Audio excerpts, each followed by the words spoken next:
시청자 여러분 안녕하십니까. 현월TV 채널지기 현월입니다. 현월TV에서는 매주 금요일에 칼빈주의 5대 교리에 입각한 도르트 신조 해설을 진행 중에 있습니다. 지금은 5번째 교리이자 도르트 신조 마지막 주제라고 할 수 있는 성도의 견인에 관하여서 공부를 하고 있습니다. 지난 시간에 이어서 이 시간에는 제5항에 대해서 공부를 하도록 하겠습니다. 5항의 진술은 이제 앞서 열거했던 그런 어떤 심각한 죄들에 대해서 이야기를 했지 않습니까? 그 심각한 죄들에도 효과가 있다라는 것인데, 요절을 정리하면 이렇습니다.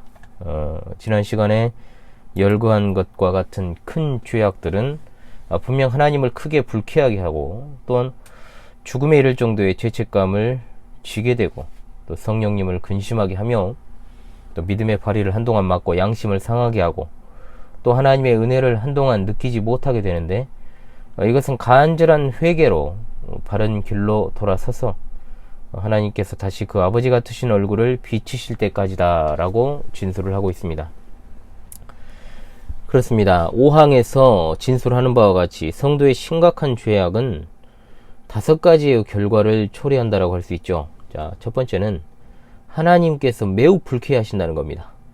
그리고 두 번째는 양심에 심각한 손상을 가져옴으로 인해서 마음에 짓눌림을 받게 된다는 것이고, 세 번째로는 주의 성령을 근심하게 한다는 것, 그리고 네 번째로는 영적인 침체로 인해서 믿음의 정체가 이제 찾아오게 되고, 또 모든 경건에 관한 일들이 중단되게 된다는 것이죠. 그리고 다섯 번째로 하나님의 은혜에 대한 의식도 희미해져서 영적인 침체가 가중된다라는 데 있습니다. 자, 그렇게 하며 이제 마치 구원이 상실된 것과 같은 그런 치명적인 마음의 상태에 이르게 될 수 있다라는 것이죠. 그러나 그러한 끔찍한 죄의 결과에도 불구하고 하나님의 택함받은 자녀는 진정한 회개를 통해서 돌아오게 됩니다. 믿음의 길에서 벗어나서 죄악의 길에 심각하게 빠져있는 상태에서 유일한 해결책은 은혜의 수단을 통하여서 죄를 빨리 깨닫고, 또 그 자리에서 벗어나서 주의 은혜를 구하는 방법 외에는 없습니다. 자, 구약의 성도 중에 룻기서에 나오는 나오미가 있습니다. 자, 나오미는 조상 대대로 거주하던 베들레헴 땅을 떠나서 모압 지방으로 이주하여 살게 되는 것이죠. 그런데 거기에서 어떤 일이 일어납니까? 남편을 잃습니다. 두 아들도 잃어버립니다. 완전히 무일푼 거지 신세가 되어가지고 이제 그런 어떤 고대 세계에서 가장 약자라고 볼 수 있는 과부가 되어서 하루아침에 자신의 며느리 룻과 함께 고향 땅으로 돌아오게 되는 그런 장면으로 룻기가 시작을 하고 있는 것이죠. 사람들의 수치와 손가락질이 그녀를 괴롭게 했어도 그래도 그녀는 어찌 되었든 간에 그가 회복되어야 될 곳, 그가 돌아와야 될 곳은 결국 아버지의 품, 고향 땅이었다라는 것이죠. 만일 그녀가 진정으로 회개하지 않았다라면 그녀는 베들레헴 근처까지 왔다가 베들레헴까지는 들어오지는 못했을 것입니다. 신약에서는 집을 떠난 탕자가 대표적이죠.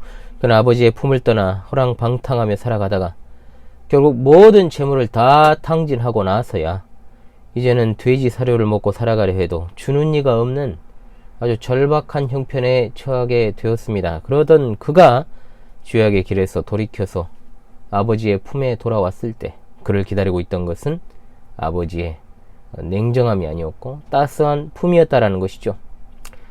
앞서 우리가 소개했던 사항에서의 우리 신앙의 선배인 다윗 성도가, 다윗 왕이 너무나 끔찍한 심각한 죄를 저질렀지 않습니까?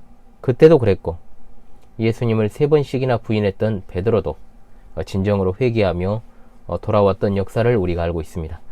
가장 중요한 것은 하나님의 은혜가 아니었다면 결국 그 무서운 죄악과 비참한 상태에서 돌이키지도 않았을 것이고, 진정한 회개 자체도 할 수 없었을 것입니다. 진정한 회개라는 것은 일시적인 감정에서 나오는 뉘우침이 아닙니다. 눈물이 뭐 그 증거라고 하는 이야기들도 있는데, 그러나 눈물이 증거가 될 수는 없습니다. 일관되게 원래부터 눈물을 많이 흘리는 사람들이 있거든요. 이미 가룟 유다를 제가 언급을 했습니다. 그는 뉘우쳤지만 그것은 일시적인 후회에 불과했을 뿐 결국 그는 자신의 삶을 자살로 마감하고 자기의 길로 가고 말았습니다.